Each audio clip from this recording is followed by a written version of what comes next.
Bangun pagi sebelum ayam jago, kulihat kalian di kasur masih bobo. Katanya mau menjemput rezeki, tapi bangun malah ngorek HP bukan mandi.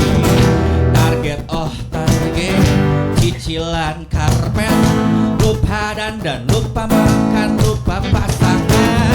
Kerja berat hasil tak seberapa, tak apalah aku memang kuda.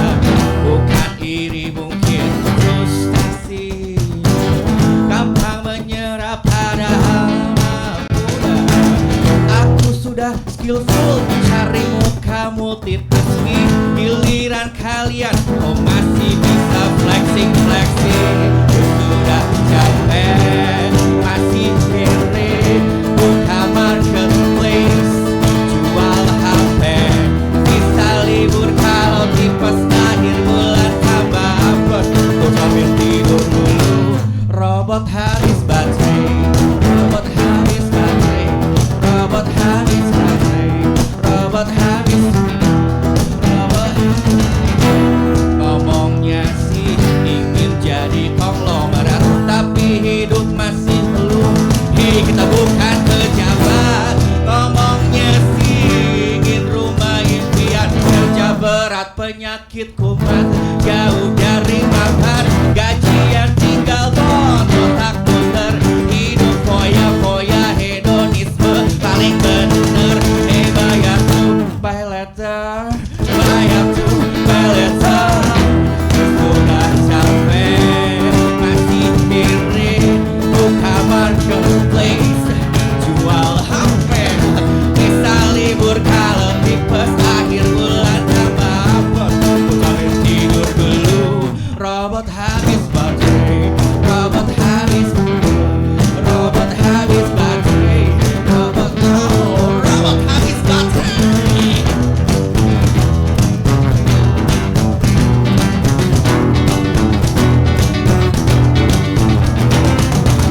Aku sudah skillful cari muka multitasking, giliran kalian pamer posting. Aku sudah capek masih kiri, buka marketplace jual HP. Bisa libur kalau tipes akhir bulan tambah apa. Jangan tidur dulu, robot habis baterai. Buka marketplace jual HP. Bisa libur kalau tipes akhir bulan tambah apa. Jangan tidur dulu, robot habis baterai. Jangan tidur dulu, robot habis baterai.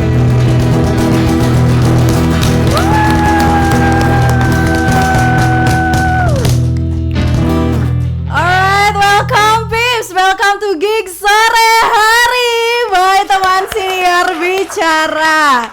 Oke, teman-teman sobat pustaka di sini, halo, selamat datang. Gimana kabarnya? Baik, ini kayaknya robot habis baterai. Oke, kita udah dibuka dengan special performance dari Mas Wo dengan lagunya Robot. Tepuk tangan dong. Oke, teman-teman semuanya, mungkin ini teman-teman baru mendengar kok tiba-tiba Perpus ngeband sih gitu kan. Oke, teman-teman, ini merupakan perdana Perpustakaan Unsil mengadakan Gigs Sore Hari by Siniar Teman Bicara.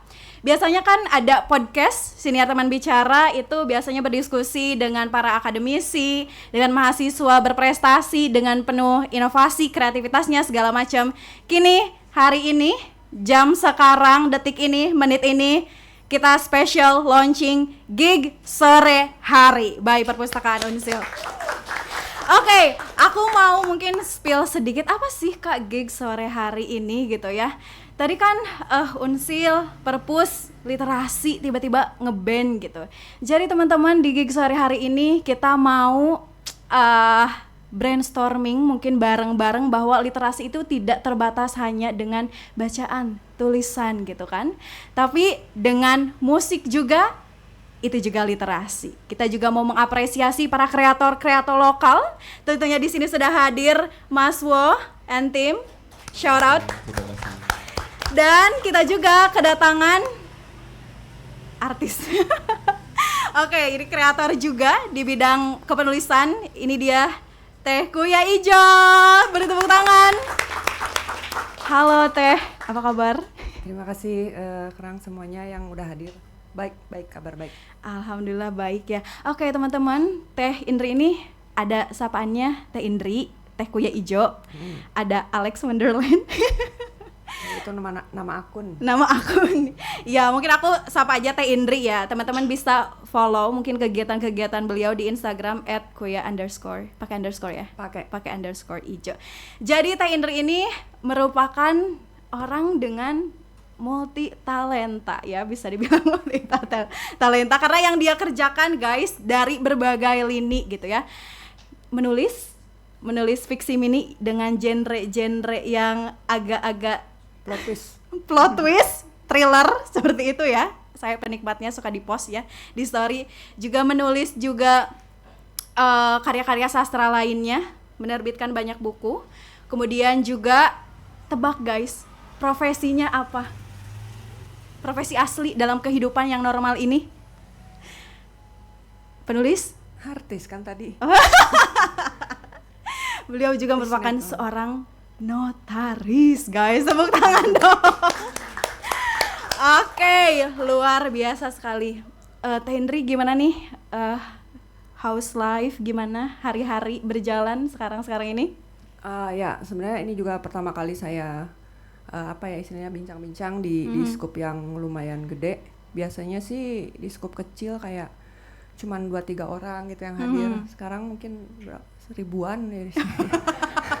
Sakampusen. Banyak ya? Jadi pas kemarin ini diminta untuk ngisi bincang-bincang ini ya saya antusias sih, terutama dengan tema kepenulisan itu.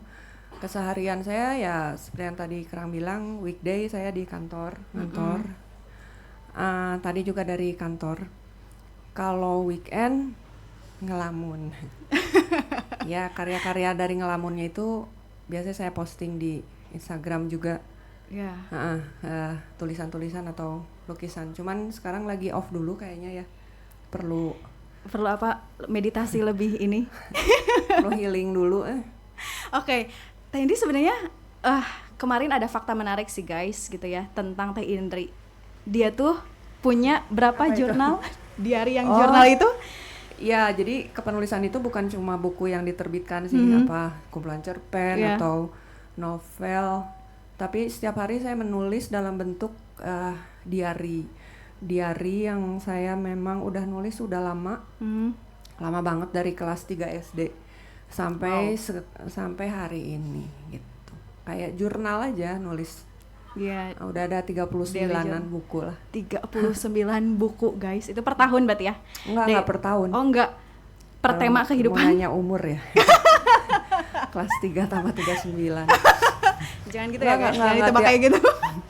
Enggak tiap tahun. Kadang ada satu buku yang 2 tahun gitu ya. Kadang ada yang setahun belum beres bukunya udah habis. Tergantung inilah. Iya, tergantung bukunya. Ini ya. Dan itu sangat ini ya kayak presisi banget itu dengan tulisan-tulisannya sampai ada 39. Enggak, ya itu sih sebenarnya isi tulisan juga, kadang juga nempel-nempel. Nah, kemarin saya kebetulan ikut kelas scrapbook itu mendukung untuk kegiatan ini gitu. Ya. Kegiatan saya menulis setiap hari. Menulis tangan ya, guys. Pakai tangan, nulis manual. Mantap. Oke, Teh. Aku juga penasaran nih selama Teteh berkarir di dunia kepenulisan ini. Awalnya itu kayak nulis buku terbitkan gitu. Kayak kapan sih momennya dan kenapa gitu? Awal saya nulis itu nggak langsung diterbitin, justru saya menerbitkan kumpulan cerpen itu karena didesak oleh teman-teman. Awalnya nulis cerpen itu diketik pakai mesin tik. Wow. Itu generasi saya dulu itu masih mesin tik. Karena dia bentuknya hard copy yang pasti banyak hilang, naskah-naskahnya banyak hilang. Terus saya cuman edarin aja ke teman-teman gitu, di teman SMA, teman SMP, saya edarin aja dari teman ke teman. Terus pas udah kuliah baru teman-teman menyarankan dan mendesak. Awalnya suruh ikutan lomba, lomba ini lomba itu, nggak mau dikirim. Akhirnya teman yang ngirim, ya ada yang menang ada yang enggak. Baru kemudian nerbitin buku itu pas dikasih tahu ada kayak penerbit, kayak print by demand tuh apa ya, apa sih namanya, kayak Indie Book Corner, nulisbuku.com itu apa ya namanya, penerbit, bukan penerbit ya sebenarnya, mereka cuman jasa mencetak. Iya semuanya diserahkan ke si penulisnya itu sendiri. Baru pertama kali membukukan karya tulis itu di nulisbuku.com, yang mana sekarang udah nggak ada kayaknya si nulisbuku.com itu. Apa judulnya? Kucing Hitam. Oh, Kucing Baru Hitam. kemudian ketemu Langgam Pustaka. Gitu. Oke, akhirnya mulailah menerbitkan buku-buku Iya, baru lainnya. ke penerbit. Oke, mantap, luar biasa. Tepuk tangan dong guys buat Hendri. Oke, mungkin teman-teman di sini juga ada yang suka menulis. Aku pengen tahu. Apapun itu, nggak harus karya sastra. Suka Kak Dewi Nulis caption suka lah, Mi. Story nulis caption. caption di Instagram. Oke, nah teman-teman yang suka nulis, kadang ini gak sih, kalau aku ya sebagai orang yang gak rajin, kuat. Jadi kadang ada yang namanya writer's block. Itu writer's block itu kayak mitos kah? Atau kayak emang bener ada, dan gimana sih caranya gitu untuk Kalau menanggulangi yang writer's block? saya alami itu ada. Dan sekarang saya lagi ngerjain satu novel dan lagi kena itu writer's block itu. Makanya emang kayak kita stuck gitu, kemungkinannya banyak. Yeah. Selain dari mood atau apa segala macem, mungkin karena kita belum cukup bahan aja untuk tulisan kita, jadi kita stuck di situ. Untuk mengumpulkan bahannya kembali memang perlu waktu. Jadi satu-satunya cara untuk mengatasi itu ya kita harus maksain diri untuk nulis, bukan ngelanjutin novelnya, tapi kita nulis apa aja gitu yang di luar itu, supaya nuansa menulisnya muncul kembali, moodnya muncul lagi gitu. Itu memang sekarang lagi saya alami itu. Iya, berarti intinya keluarin aja dulu gitu ya? Iya betul. Keluarin aja dulu. Kalau nunggu mood juga susah. Biasanya sih kalau nulis ya nulis aja langsung. Nanti kalau jelek bagusnya kan kita sendiri yang tahu, bisa diedit, bisa ditambahin, bisa dikurangin, bisa diduruk. Apapun itu. Ya nulis aja dulu gitu. Bisa diduduk cina guys. Oke, menarik sih. Aku juga ada ya di menonton salah satu podcast, Cila kayak orang pinter. Jadi katanya ya apa yang ada di kepala ya udah tuliskan aja, karena menulis itu dimulainya sejak perkataan itu ada di kepala. Edan gak sih? Keren. Tepuk tangan. Gimana Pak Bode? Aman. Dan ada satu lagi. Dulu, Cana. Oke. Sebentar deh ya. Terus ada satu lagi dari Panji Sakti. Jadi guys, katanya mood itu jangan ditunggu tapi dijemput. Asik. Tepuk tangannya tuh. Kayak jodoh itu mah ya. Oh, kayak jodoh ya. Oh, jodoh juga boleh itu masuk. Oke, next. Teman-teman, TND juga selain menulis, tahu gak? Melukis juga. Nama lukisannya itu genrenya adalah stylenya. Ya, Iya, stylenya Chinese painting. Chinese painting. Itu Iya. tuh tahu ya, ada yang tahu ya. Suka juga. Dia pengen ketepuk tangan aja. Oh iya, ya udah tepuk tangan. Oke. Itu tuh berarti stylenya kayak gimana sih? Apa bedanya Chinese painting? Dari dengan- media sih, yang pasti dari media. Dia medianya dari kertas, semacam kertas sampe, tahu nggak kertas sampe? Enggak. Tipis banget, kayak kertas roti lah gitu, yang buat alas bapau. Tapi bukan. Oh iya. Semacam itu, jadi dia kertasnya tipis banget. namanya Swanse, itu dari pohon, nama pohon itu dibikin kertas tipis banget. Pertama itu dari media, kemudian dari tintanya juga dia namanya tuh Chinese ink stick. Dia bentuknya kayak stick, dilarutin sama air gitu, digosok di batu, ada batu khusus yang digosok. Ada warna-warna juga, hitam pasti ada, biasanya buat kaligrafi sih kayak gitu. Dengan kuas khusus juga karena dari media, dari style gambarnya sendiri juga ada ciri khasnya kayak lukisan-lukisan di buku-buku ilustrasi kalau buku Jepang gitu, kayak sungai, gunung, bambu, terus ciri khas orang, objeknya identik objek juga orang ya? juga dengan style-style yang ada cirinya sih. Rata-rata Jepang, Korea, mungkinnya Korea, Cina itu ada stylenya mirip-mirip. Karena akarnya mungkin berasal dari akar yang sama. Apa ya Jepang teh namanya teh, nama lukisan Jepang tuh ada istilahnya teh apa ya, kue apa gitu. Sama kayak begitu. Iya. Oke. Sejak kapan itu teh berarti? Mulai gitu. Waktu kuliah saya kursus ngelukis itu waktu selama kursus saya kuliah. berarti ya? Iya, karena awalnya tuh saya tuh pengennya masuk ke FSRD ITB, tapi karena orang tua bertentangan dengan keinginan orang tua, jadi disuruhnya itu masuk ke fakultas yang benar katanya. Seolah-olah teh nggak bener ya. Ya kan namanya juga baby boomer itu memang pemikirannya beda sama kita ya. Iya. Akhirnya daripada pas saya ya udahlah ikut PTN aja, SPMB, masuk ke fakultas yang benar. Terus saya tetap mencari kursus melukis. Karena memang passionnya ya situ.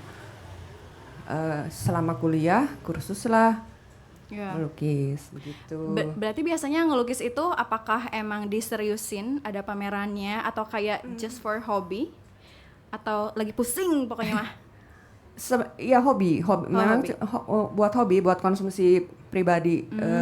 Tapi karena saya juga ikut ke dalam komunitas melukis juga di Tasik, itu ada namanya HIPSIK, Himpunan Perupa Tasikmalaya, karena tergabung dalam, dulu mah kayak SRT itu teh ya, karena tergabung dalam komunitas ya pastinya ada agenda pameran setiap tahunnya. Kemarin terakhir sih di GCC kalau nggak salah sih.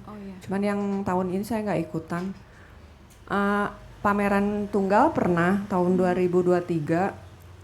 Temanya Tasik Heritage. Jadi saya ngelukis bangunan-bangunan heritage yang ada di Tasik. Ada yang memang bangunan yang udah nggak ada. Itu pamerannya di Kedai Cinere. Kebetulan ownernya teman saya, dia menawarkan mau pameran tunggal nggak katanya gitu kan. Akhirnya ya udah, saya kan kalau pameran tunggal harus ngumpulin banyak stok ya. Akhirnya saya ini sanggupnya cuma 18 lukisan, saya bilang gitu. Ya udah nggak usah banyak-banyak, udah kedainya juga kecil, katanya mau ratusan juga nggak akan muat. Oh ya udah, akhirnya dilaksanakan itu 2023. Kayak kalau nggak salah ada sisa-sisanya masih ada di Kedai Cinere ya lukisan saya teh. Bangunan Riung Gunung, Kedai Cinerenya itu sendiri. Selebihnya dibeli sama beberapa pengunjung. Sisa di kantornya beberapa lukisan.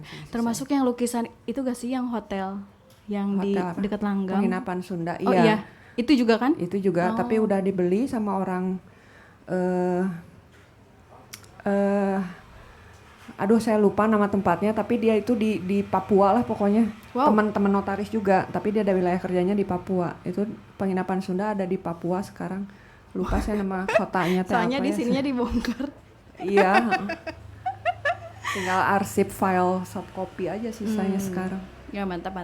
Oke, tadi kan Teh Indri agak menyinggung sedikit tentang komunitas yang perupa itu ya. Itu siapa aja bisa join? Biasanya kayak gimana sih? Kita dan terbuka semua yang berkecimpung di dunia seni rupa, nggak cuma harus melukis. Seni rupa itu bisa kriya, bisa patung, bisa apapun seni rupa. Boleh gabung. Nanti ada guys, boleh bisa, ya. nanti ada saya kasih nomor kontak ketuanya Pak Ketu. Iya. Nanti terbuka biar kok. Bisa temenan sama Teh Koya Ijo. Wede. Sekarang juga udah temenan. Temenan berarti teman-teman kalau di jalan melihat Teh Indri boleh sapa aja ya. Paling kayak sebentar siapa ini? Oke, terus aku juga mau bahas tentang buku terbaru Teh Indri yang dirilis akhir-akhir ini. Kira-kira itu menceritakan tentang apa? Kalau buku terbaru, saya sebenarnya kumpulan cerpen duologi gabungan dari Kucing Hitam sama Burung Gemerlap, karena si nulisbuku.com yang saya ceritain tadi di awal itu udah nggak ada. Akhirnya banyak teman-teman yang pengen beli, pengen baca, tapi udah nggak ada kan si ininya sendiri, si percetakan udah nggak ada. Akhirnya saya membuat 2 buku ini jadi duologi di Langgam Pusaka. Saya terbitinnya, judulnya jadi Hitam Gemerlap. Itu sih yang terbaru. Sebenarnya ada sih yang terbarunya kumpulan fiksi mini, tapi itu nggak dijual umum gitu. Oh gitu, special edition. Iya, iya. Oh my god, bisa kayak gitu ya. Edisi pujian ya. Tapi nanti mudah-mudahan saya lagi ngumpulin bahan juga buat fiksi mini, bisa maksudnya bisa untuk dijual secara umum aja gitu. Oke, wow, luar biasa ya. Tepuk tangan dong buat Teh Indri. Terus guys, yang paling aku notice nih selama aku melihat postingan fiksi minimu di Instagram, genrenya itu emang plot twist dan agak-agak terroring, psychologically terror crime gitu gak sih? Kayak tiba-tiba misalnya kayak gini guys, jenis-jenis fiksi mininya tuh kayak kalian di rumah sakit melihat orang meninggal, at the end yang meninggalnya itu adalah kamu sendiri, tuh kan? Kayak banyak yang plot twist kayak gitu. Emang sukanya genre yang kayak gitu atau gimana? Kalau masalah genre mungkin karena berangkat dari style cerpen saya memang begitu. Style cerpen saya emang cerpen-cerpen plot twist. Mungkin kebawa ke fiksi mini jadi begitu. Tapi sebenarnya fiksi mini itu sendiri ciri khasnya adalah letupan di ending. Apapun itu genrenya, letupan di ending. Makanya kenapa seolah kayak terakhirnya kok gini ya gitu, kaget gitu pembaca. Karena memang ciri khas fiksi mini itu sendiri seperti itu gitu. Jadi kalimat hanya terdiri dari 2-3 kalimat pendek yang punya letupan di akhir gitu. Berarti emang kebanyakan kayak tiba-tiba nge-twist lah gitu ya. Iya, itu sih kalau genre seperti itu karena itu berangkat dari cerpen-cerpen saya yang memang plot twist, ending. Oke, mantap. Boleh dong sekali lagi tepuk tangan untuk Teh Indri. Wow, luar biasa sekali ya teman-teman. Ternyata kalian misalnya punya profesi normal seperti yang bisa diterima oleh halayak umum sosial, kalian juga tetap bisa berkarya. Teh Indri juga nulis story ya, story Instagram, nulis cerpen, fiksi mini, Chinese painting, bahkan kalau aku lihat di story-nya juga olahraga Muay Thai. Wow, luar biasa sekali, banyak sekali guys pokoknya. Tepuk tangan sekali lagi. Oke. Selanjutnya teman-teman, karena teman-teman udah di sini dan kita sekarang gigs sore hari, kita di sini mungkin teman-teman yang pengen sama-sama kita dengerin point of view antara bapak ke anak atau anak ke bapak, teman-teman boleh banget kita sama-sama nge-gigs hari ini dengan Mas Wow. This is the special performance. Give applause.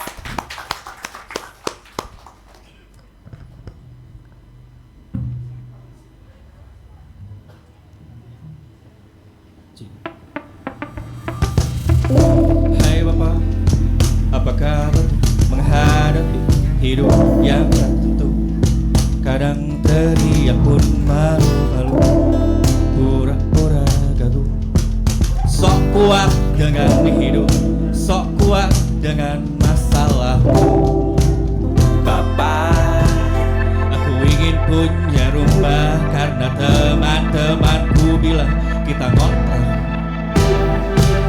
Bapak, aku ingin sekolah tinggi agar otakku jenius, agar tak dihina terus. Setiap keinginanku, mimpi-mimpiku, kau coba wujudkan, kadang meragu. Sering sekali kau janjikan, sering sekali kau ucapkan.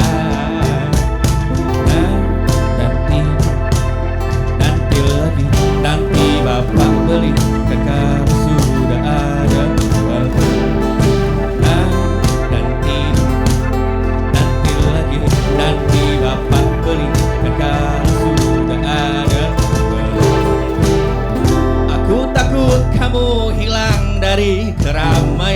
coba hitamkan awan, menangis tersamarkan hujan. Kamu gengsi tak ingin berbagi gimmick senyummu, tak ku percaya kau simpan sendiri. Kadang-kadang mungkin lelah, pulang ke rumah tak mau buat tangan. Kau relakan hidup di jalanan, kepanasan kadang hujan. Mengadu pada Tuhan tak sepengetahuan. Sembunyi, hamparkan saja doa kau lantunkan. Ku ingat selalu curhatanmu tentang kerasnya dunia, keras kepala manusia yang berbeda-beda.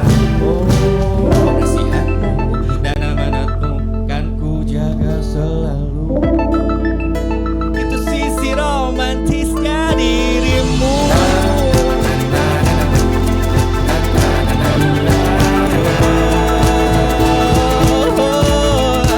Setiap keinginanku, mimpi-mimpiku kau coba wujudkan, kadang meragu. Sering sekali kau janjikan, sering sekali kau ucapkan. Nah, nanti dulu, nanti lagi, nanti bapak. Kalau sudah ada uang. Nah, nanti dulu, nanti lagi, nanti bapak belikan kalau sudah ada uang. Nah, nanti dulu, nanti lagi, nanti bapak belikan kalau sudah ada uang. Bapak.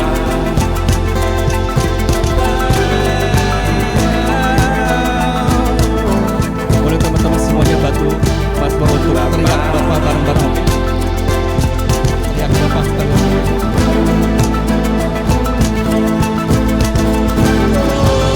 Bapak, aku ingin kamu hidup bahagia. Banyaklah olahraga, jangan banyak pikiran. Berhentilah merokok, jangan begadang terus. Jangan mati dulu. Jangan mati dulu. Jangan mati dulu. Jangan mati dulu. Jangan mati dulu. Jangan mati dulu. Jangan mati dulu. Jangan mati dulu. Jangan mati dulu. Jangan mati dulu. Jangan mati dulu. Jangan mati dulu. Jangan mati dulu. Jangan mati dulu. Jangan mati dulu. Jangan mati dulu. Jangan mati dulu. Jangan mati dulu.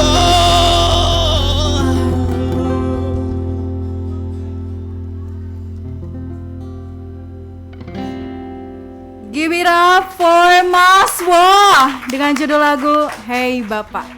Wow, ini it's very relatable ya guys. Maksudnya it's interesting ketika ternyata karya tuh tidak usah muluk-muluk sampai orang-orang tidak mengerti. Tapi dengan kata-kata sederhana justru itu lebih dekat dengan kita. Sekali lagi tepuk tangan. Oke, ini menarik sekali sih, Mas Wo, hai. Oh jauh mic-nya, oke. Oke, guys, kenalin ini Mas Wo.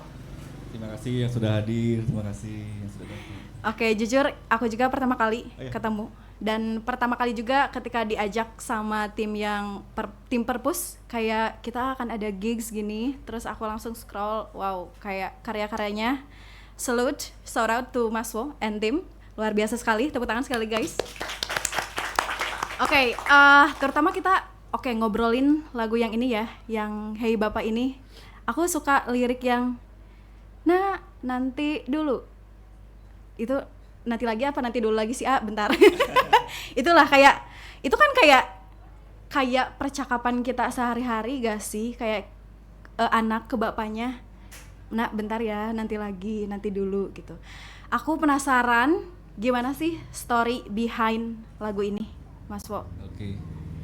Hai Bapak itu sebenarnya lagu yang keresahan, pastinya ada sebuah keresahan di dalam lagunya. Terus juga lagu ini merupakan apa ya? Karena mungkin udah jadi punya peran baru sebagai seorang bapak, jadi kayaknya lucu juga kalau bikin lagu tentang bapak-bapak kan. Kalau ibu-ibu udah banyak ya. Iya sih, iya ya.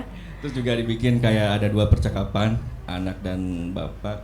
Ya kebetulan saya udah jadi seorang bapak, jadi kayaknya bikin karya yang relate di zaman sekarang tuh kayak lebih asik gitu ya, lebih mudah diterima kayaknya. Terus story behind-nya mungkin ya tentang keresahan seorang bapak ya, takut tidak bisa membahagiakan seorang anak, dan juga anaknya yang menuntut pada umumnya, seperti hanya saya dulu menuntut ke bapak saya, pengen ini pengen itu. Dan di akhirnya ada kalimat jangan mati dulu. Maksudnya kayak biasanya bapak-bapak tuh suka ngeyel ya, kayak suka gadang, suka. Nah, bapak-bapak, saya sih Pak Bode juga, Pak Bode. Sih. Oh, Pak Maswo. Jadi ada pesan yang kayak jangan mati dulu tuh kayak mungkin agak kasar ya. Cuman kayak itu kalimat yang paling bener aja sih diomongin, kayak kalau dikasih kalimat yang agak sopan kayaknya nggak mempan ya. Mungkin ya. Gitu dah bapak-bapak mah. Oke, nice sih. Karena kata-katanya itu menurut aku sederhana ya. Maksudnya kita nggak perlu kayak ya ini majas apa gitu kan. Ini kira-kira represent apa gitu. Enggak, udah kayak nanti dulu, nanti bapak beliin gitu. Terus kayak kata-kata di akhir jangan mati dulu, olahraga, jangan ngerokok. Bapak-bapak mana ngerokok? Oke, luar biasa sekali. Oh, AA itu. Oh, bacanya. Sorry banget ya, tulisannya agak gitu ya, maksudnya kayak sederhana kayak gitu. Memang pengen lirik yang lebih langsung aja lah, on point gitu kan. Kayak sederhana, mudah gitu kan. Kayak gitu. Iya, sorry tapi menurut aku kayak semakin mudah dicerna, semakin mudah sampai, semakin itu relate dengan anak-anak zaman sekarang. Dan bukan anak-anak juga sih, karena setiap bapak juga punya bapak lagi kan. Setiap bapak juga punya bapak lagi. Pasti itu bakal relate ke semua orang yang, karena uniknya menurut aku kalau hubungan antara anak dan ibu itu banyak banget dibahas, diglorify mungkin ya, banyak banget di mana-mana. Tapi sama bapak tuh kayak ada apa ya? Kayak ada gap yang apa ya? Kayak yang mungkin karena banyak cowok-cowok yang sulit mengekspresikan kasih sayang, kegelisahan. Gua kalau nangis enggak bro gitu kan. Nah, ini semuanya tim Maswa ini bapak-bapak atau bapak-bapak? Udah pada nikah. Oh iya, jadi memang sengaja nyari yang bapak-bapak. kualifikasinya gitu. Oke. Menurut kalian dari lagu ini, kalau misalnya anak kalian, Pak jangan mati dulu, olahraga, jangan ngerokok, apa respon kalian? Aku pengen tahu. Bentar sebat gitu lah. Tetap sebat ya. Gimana nih Mas Wo? Apa ya? Kayak berusaha. Ya kalau anaknya kayak, Pak jangan ngerokok Pak, olahraga kan, Pak. Ada itu kan nanti dulu kayak gitu kan, berarti kan ada harapan, maksudnya kayak pengen memberikan yang terbaik, otomatis pastinya menjaga kesehatan sebisa mungkin lah. Sering-sering diingatkan. Kenapa judulnya Hai Bapak? Memang Hai itu kan kayak menyapa ya. Memang bapak-bapak jarang disapa sih, jarang ditanya. Oh, sad bro. Oke. Ya, menarik juga sih. Maksudnya kan anak ke bapak ya jarang ngobrol, kadang nggak ada perbincangan seperti itu. Mungkin kalau anak Mas Wo, Pak jangan mati dulu, jangan ngerokok, olahraga, bentar bapak bikin lagu dulu. Oke. Selanjutnya aku pengen tahu nih, apakah ini dalam satu album si Hai Bapak ini, atau aku gak tahu apakah ini album keberapa? Jadi si Hai Bapak ini jadi single pertamanya Mas Bo. Pertama kali Mas Bo terjun sebagai katakanlah kayak solois gitu ya. Kalau di Tasik mungkin kalau istilah solois itu udah agak kurang inilah gitu. Kebanyakan kan band lah gitu terkenalnya kan. Nah, aku memutuskan untuk solo, terus pertama kali jadi sebelum lagu yang lain ada tuh justru Hai Bapak dulu. Gitu. Jadi lagu pertama, single pertamanya itu rilis di Hari Ayah kalau nggak salah 22 November. Jadi tahun berapa? Tahun 2024. Oh, 2024. Sekarang udah tahun kedua. Jadi itu okay. Single, masuknya single bukan album. Jadi itu single pertamanya Mas. Oke. Kalau yang baru-baru ini? apakah yang tadi yang robot termasuk yang Oh, iya. baru-baru atau Yang robot tadi single ketiga, berarti yang baru banget rilis itu Januari, Epic Pandemic judulnya Epic Pandemic. Oh, Epic Pandemic. Nanti bakal dinyanyiin juga kan Ada. di akhir. Oh, oke. Oke, jadi teman-teman jangan dulu kemana-mana, nanti ada ya song list terakhir. Oke. Mas Mo udah hadir bersama kita ke Teh Kuya Ijo lagi, ke Teh Indri lagi. Ini kan kita ngebahas tentang words, kata-kata gitu ya teman-teman. Yang satunya ditulis, dibukukan, dinikmati oleh para pembaca dengan cara membaca. Yang satu lagi ditulis, diberi nada, didengarkan gitu. Nah dari Teh Indri sendiri melihat apa ya kayak suatu karya dengan kata-kata sederhana, kalau misalnya mungkin tidak puitis banget, atau aku nggak tahu sih kayak puitis itu seperti apa. Menurut Teh Indri gimana tadi ke yang Lirik. lagu Hibau? Betul, lirik. Ya apa namanya, liriknya memang seperti yang tadi dibilang sama Teh Kerang, memang simple, sederhana, dan bisa lebih dimengerti buat bukan cuman orang yang memang anak-anak yang memang kesehariannya punya ayah, tapi juga buat orang-orang yang tidak punya ayah juga gitu ya. Kayak maksudnya gini, kalau untuk orang-orang fatherless itu, oh mungkin kalau punya ayah jadi ngebayangin ya. Dari kata sederhana, kalimat-kalimat sederhana itu kan kita bisa membayangkan apa yang relate sama diri kita atau sesuatu yang kita idamkan. Mungkin buat orang-orang fatherless, oh kalau punya ayah teh kayaknya begitu ya. Kita bisa minta sesuatu ke ayah. Nanti ayahnya teh bilang, nanti ya nak kalau ada duit, oh gitu ya. Kayak gitulah. Karena kita juga nggak bisa memungkiri banyak juga di kenyataan orang-orang yang tidak pernah ketemu ayahnya misalnya itu ya. Jadi lagu ini bisa juga kayak untuk ya orang-orang seperti itu mengimajinasikan tentang ayah, figur ayah itu seperti apa sih gitu ya. Sedih sih sebenarnya kayak gitu ya ketika lagu ini menceritakan ayah, sedangkan sosok dia itu nggak pernah tahu ayahnya gitu. Ya sih, ini Bisa jadi hal yang menyedihkan sebenarnya mah. Bener Saya mah tadi ngedengar tuh asa sedih gitu. Oh kayak gitu sebenarnya si ayah tuh terus menjawab ya. Nanti ya kalau punya uang apa, terus si anaknya bilang jangan mati dulu ya ayah. Nah ketika si anak misalnya yang ayahnya sudah meninggal bisa punya interpretasi tersendiri kan. Kalau namanya karya mah interpretasi tergantung yang mendengar. Kalau musik ini mah ya, kalau pembaca ya apa yang dia baca, kalau lukisan apa yang dinikmati dilihat gitu. Jadi feedback untuk setiap penikmatnya bisa beda-beda. Betul. Ya, it's a good perspective sih, karena tadi kan kita menekankan bahwa sosok anak dan bapak itu exist, ada, berkomunikasi gitu. Ternyata lagu ini juga bisa menjadi sesuatu yang sangat memukul ketika bahkan orang mah nu diajak ngobrol lagi guys gitu kan. Kayak aduh, jiwa-jiwa fatherless pasif aktif. Oke, luar biasa. Oke, terima kasih nih Teh Indri ya. Aku mau tanya juga ke Teh Indri, kalau Teh Indri itu tipe yang suka genre musik seperti apa, dan tipe yang kayak pokoknya aku lirik banget sih, atau kayak gak peduli lirik, yang penting genrenya suka? Kalau dibilang genre, sebenarnya playlist saya teh acak pisan ya. Tapi kalau ditanya genre, lebih ke rock alternatif senengnya. Kayak gitu sih. Band-band nggak tahu sih teman-teman ada yang masih kenal kayak band Incubus, Breaking Benjamin kayak gitu-gitu. Tahu ya, tahu ya.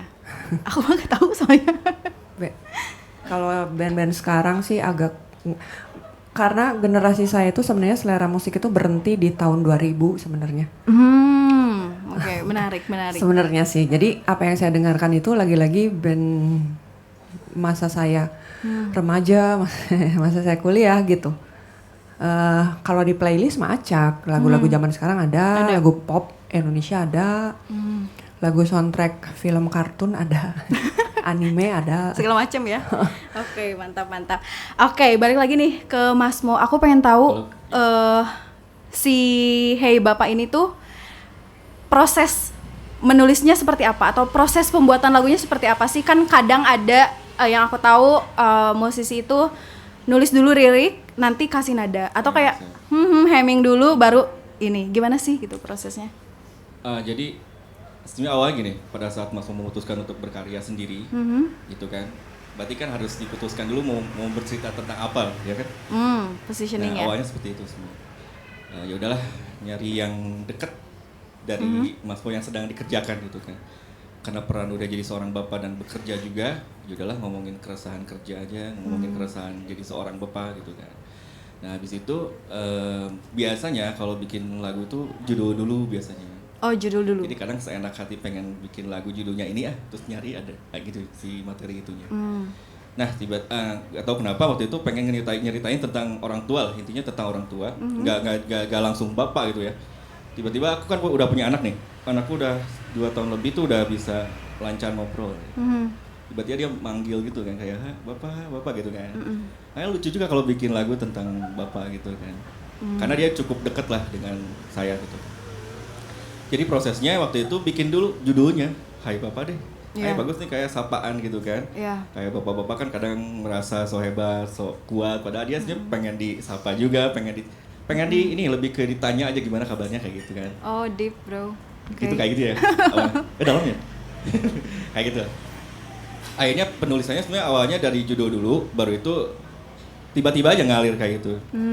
Ngalir karena bagi saya pribadi kalau nulis lagu tuh kalau jujur lebih ngalir, lebih dapet lah ya. Iya sih. Gitu. Bener, lebih nyampe gak sih? Lebih nyampe kayak gitu. Kalau secara genre berarti masuk ini di mana sih? Genrenya? Genrenya, oke. Karena saya kan suka juga kayak musik rock, kayak musik pop kayak gitu kan. Saya suka alternatif. Balik lagi sama kayak Tendri, jadi banyak referensinya banyak, bahkan kadang terlalu banyak. Jadi kalau mutusin genrenya apa, yang paling mudah kayak alternatif kayak gitu kali ya. Tapi kadang aku juga di sini kenapa aku balik lagi kenapa pengen solo, nggak ngeband. Kalau ngeband kan kadang suka harus musyawarah dulu ini. Karena aku pengen cepet ya, kayak lah, pengen produktif kayak gitu. Ya udah, pemutusan genre. Jadi konsepnya pengen balik lagi ke masa dulu masih muda. Masih muda belajar main gitar, suka dengerin lagu-lagu kayak ya, awalnya aku dengerin Nirvana. Jadi aku mutusin ya udahlah bikin genre pop grunge kayak gitu. Oh, oke, Pop mantap, tapi mantap. grunge gitu kan. Dia berisik tapi masih bisa dinikmatin lah kayak gitu. Oke. Berarti sekarang tuh gigs biasanya suka di mana aja, di kota-kota mana? Gigs itu makanya ada program MBG. Mas Bo berharap gigs. Oke. Berarti tapi sempat sebelumnya pernah gigs di beberapa ini juga kan? Ada. Alhamdulillah, jadi tahun sekarang Mas Bo memang off dulu untuk produksi karena untuk tahun kemarin kita hampir setiap bulan rilis lagu. Oh, mantap. Totalnya 7 lagu dalam setahun kemarin. Wow. Jadi kalau tahun sekarang memang kita fokus di gigs aja. Oh, Nyari oke. gigs. Tapi alhamdulillah udah mulai dapat gitu. Wow, luar biasa sih. Alhamdulillah. Tepuk tangan dong, guys. Berarti terdekat nanti setelah gigs Ada. sore hari ada di mana, boleh tahu dong? Boleh kasih sebutin. teman-teman? Boleh sebutin. Boleh? Boleh. Tanggal 6 September ada. Oke, tanggal 6 September. Kalau misalnya mau tahu info tentang gigsnya Mas Wo di mana? Langsung aja di Instagramnya Mas Bo @masbo_69. Oke, buat teman-teman yang pengen tahu gigsnya kapan, mengikuti berkaryanya Mas Wo, boleh di follow Instagramnya. Dan juga Teh Indri, buat teman-teman yang mau kayak aku tahu Pixie Mininya, boleh di follow di Instagram. Kuya Ijo. Kuya garis bawah ijo. Iya, @kuya_ijo. Oke, teman-teman, ini akan menjadi akhir perjumpaan. Enggak dong, pasti kita akan ada next month. But mari kita beri apresiasi yang luar biasa untuk para kreator kita, luar biasa. Ini aset Tasikmalaya ya guys. Kalau misalnya teman-teman di Tasik itu ada apa aja sih gitu, kenapa harus ke Tasik? Ada Mas Wo, ada Teh Kuya Ijo. Tepuk tangan. Oke, aku mau satu lagi, boleh dong closing statement untuk teman-teman yang mulai berkarya di ranah apapun itu, kasih semangat atau motivasi atau tips and trick, boleh dari Teh Kuya Ijo dulu. Ini aja deh, kalau misalnya kita punya keinginan yang bertentangan dengan apa yang diharapkan orang tua, coba dilihat kembali, itu emang cuman selewat kita emosi sejenak atau memang passion yang sebenarnya. Kalau passion yang sebenarnya, meskipun ada rintangan, kita pasti akan mewujudkan itu gimana pun caranya gitu. Contohnya ya cerita yang tadi itu, disuruh kuliah A, saya tetap mencari-cari cara gimana caranya saya bisa tetap melukis gitu. Mantap. Oke. Ya itu, jadi jangan berhenti karena hambatan apapun itulah selama positif ya ininya. Jalan terus gitu ya. Oke, thank you Teh Indri. Next, advice, anything else? Oke, jadi buat teman-teman yang sekarang memulai berkarya ataupun yang sudah berkarya, tetap semangat. Terus juga kalaupun secara teknis ya modal itu penting, apapun hal-hal seperti itu realistis ya. Tapi yang paling penting kalian punya modal konsisten aja dulu. Mulai dulu aja dari hal yang sederhana. Background kerjaan apapun ya pede aja, yang penting kalian lakukan yang terbaik, jadi diri kalian jadi diri kalian jadi diri kalian. Pokoknya gitulah, semangat terus. Oke, tepuk tangan untuk kita semuanya, teman-teman, karena bukan hanya orang-orang yang sudah hadir di sini yang luar biasa, juga teman-teman yang sudah hadir di sini. It's a win guys, kalian datang ke sini mendapatkan insight yang luar biasa. Tepuk tangan untuk kita semua. Oke, dan teman-teman, kita sudah ada di akhir acara gig sore hari ini. Ini perdana gig sore hari ini. Jangan lupa untuk datang lagi di sini next month. Tanggalnya kapan? Follow aja Instagram @perpus_unsil. Oke, aku Kerang sebagai host pamit undur diri. See you and we will close our event with the special performance from Maswa. Give it up!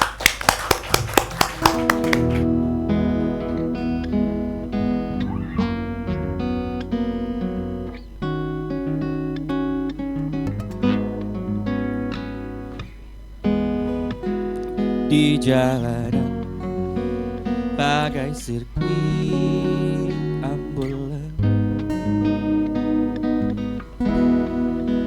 bolak-balik bawa banyak korban.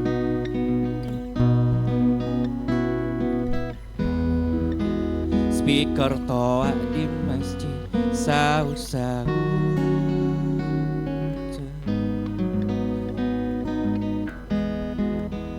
berkumandang informasi kematian.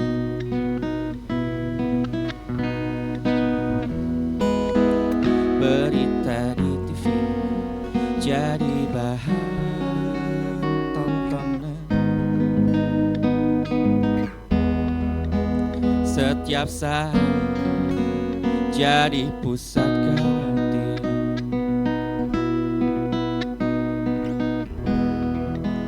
Wabah penyakit yang menakutkan,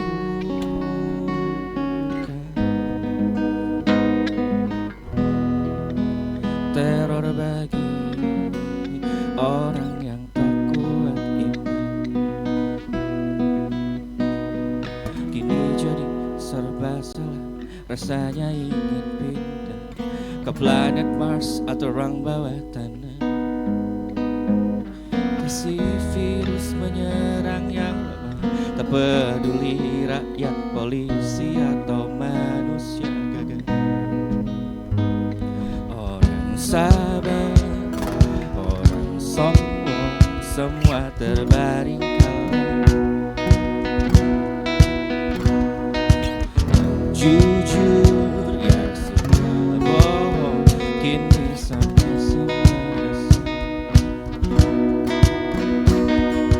kejadian yang tak terlupa. Ibuku jadi korban keganasan, tak politik atau taktik, kami bilangnya big pandemi.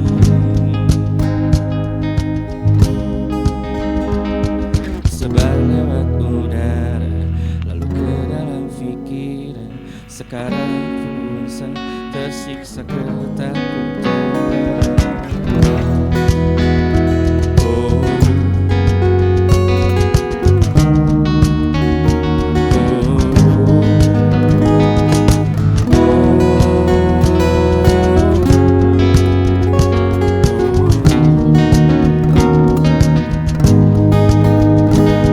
Semua orang tutup mulut tak bicara, masker kesehatan naik penjualannya. Banyak orang berfur vitamin D3 seperti penawar racun di dongeng semua. Orang tua, anak muda tak bisa bekerja. Miras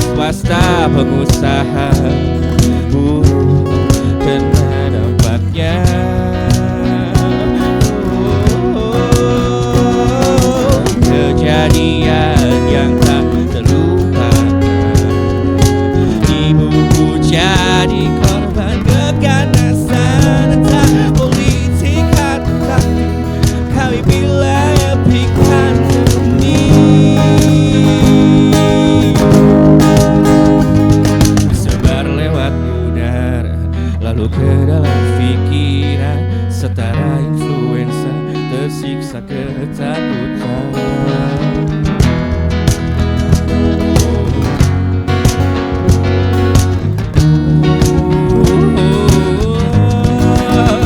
Oh ibu, mengapa kau pulang, lambaikan tangan setelah berjuang, seakan nyawa dimangsalah. Kemarin masih tertawa, sekarang hilang. Setiap malam selalu terbayang, pagi yang kelam, siang yang malam. Pemerintah seakan sumbang, angka kematian yang kalian pajang, seperti memperingatkan semua orang, jumlah populasi yang kian menjulang.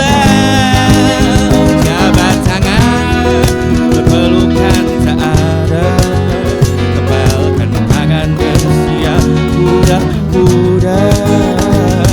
Bukan ingin adu jotos saling menyiksa, kami sebut ini salam corona.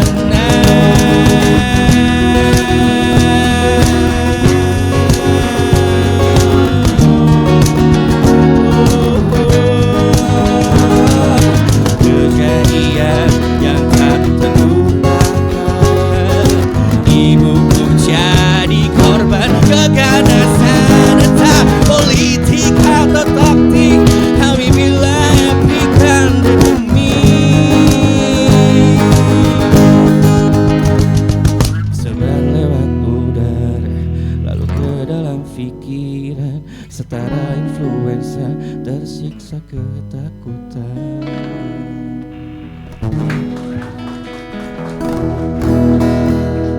Ini lagu selanjutnya nih, kebetulan ada istri saya datang, jadi happy anniversary yang ke-7 tahun. Ini judul lagunya Rumah dan Tangga. Oke. Kau rumahku, aku tanggamu, sampai tubuh membiru lalu jadi debu. Kau rumahku, aku tanggamu, sampai di titik terendah kau masih di sampingku. Malam-malam ku tatap langit, ada kopi dan sebatang rokok, ku coba menggiring.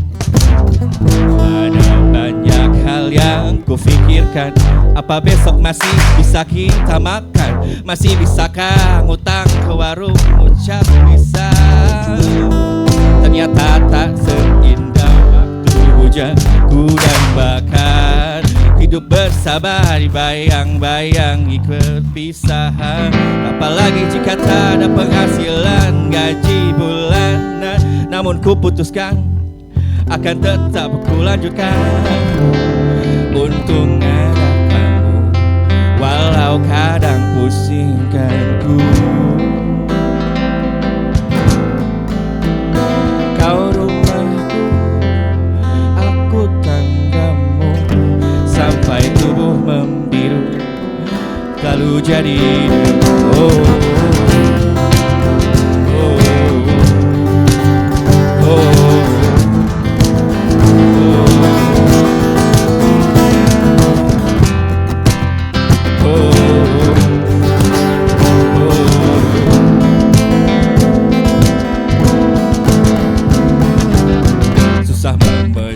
Mata semua tak sesuai realita, hancur-hancuran mempertahankan, lalu tertekan kadang mempertanyakan, di manakah engkau Tuhan?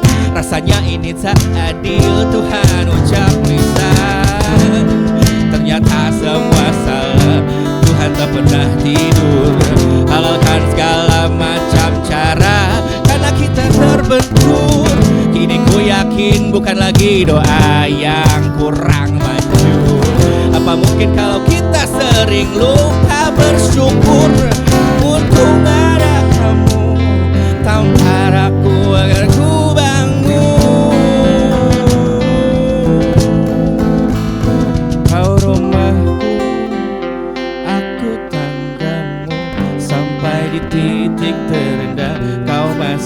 di sampingku, sudah ditandatangani,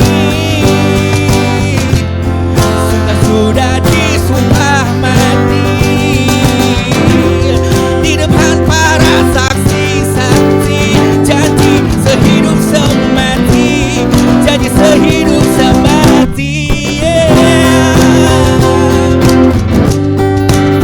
Walau godaan menghadapi bersama-sama,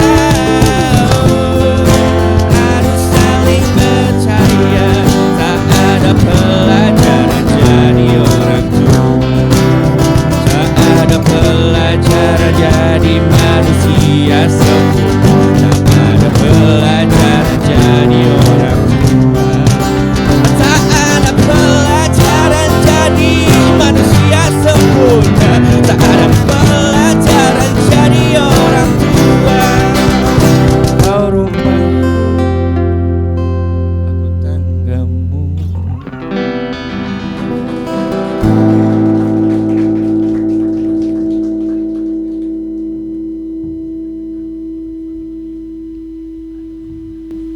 Oke, jadi ini lagu terakhir buat kalian semua. Thank you buat gig sore hari ini.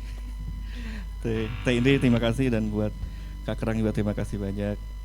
Momen spesial buat Mas Bo, seorang penulis sederhana dari apa ya, orang yang benar-benar sederhana teh, kayak diundang kayak gini. Saya nggak sekolah jujur, saya anak pang, anak jalanan, benar-benar kayak. Tapi aku suka nulis, dan di sini saya diapresiasi sekali. Terima kasih buat Ayapul, buat semuanya, Perpus Unsur. Terima kasih banyak sudah mau mendengarkan, dan Teh Indri sudah mau menilai ataupun menyimak atau membaca liriknya Mas Bo yang super sederhana. Tapi aku yakin di sini masih banyak teman-teman yang mudah-mudahan sama relate-nya dengan Mas Bo sebagai seorang bapak, the father of Gen Z. Saya ucapkan terima kasih banyak.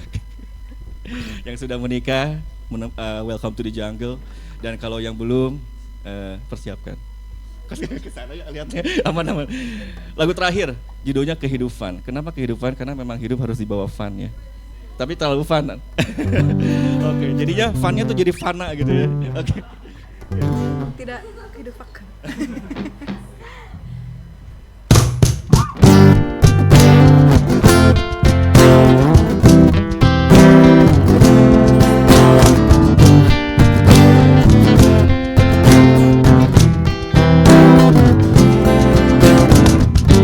Hidup hari ini mirip seperti yang kemarin, maksiat lagi, berdosa lagi.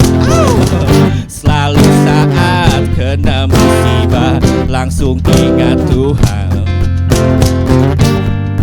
tobat lagi, minta diampuni. Siklus yang telah berubah memang banyak berulang, tersesat dan tak bisa pulang, tenggelam tak bisa berenang. Kehidupan fana,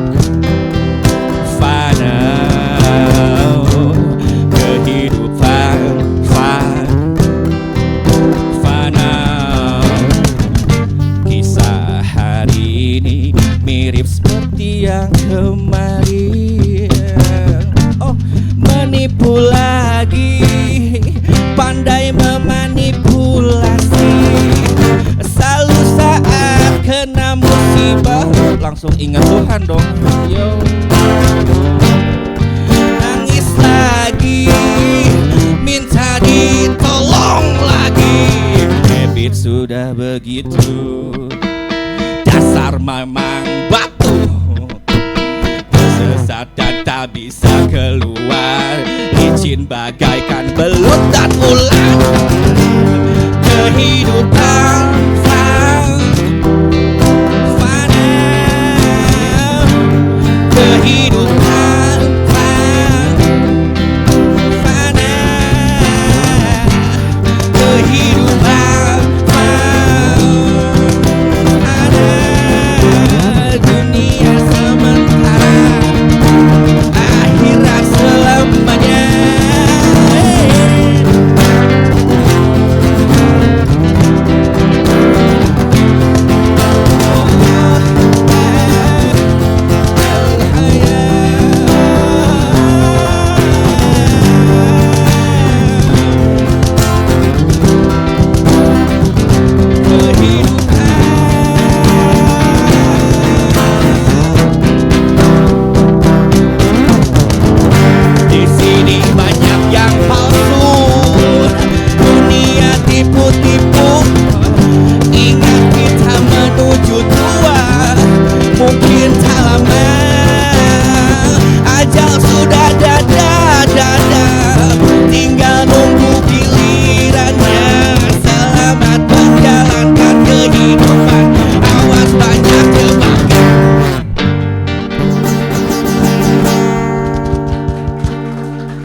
Assalamualaikum warahmatullahi wabarakatuh.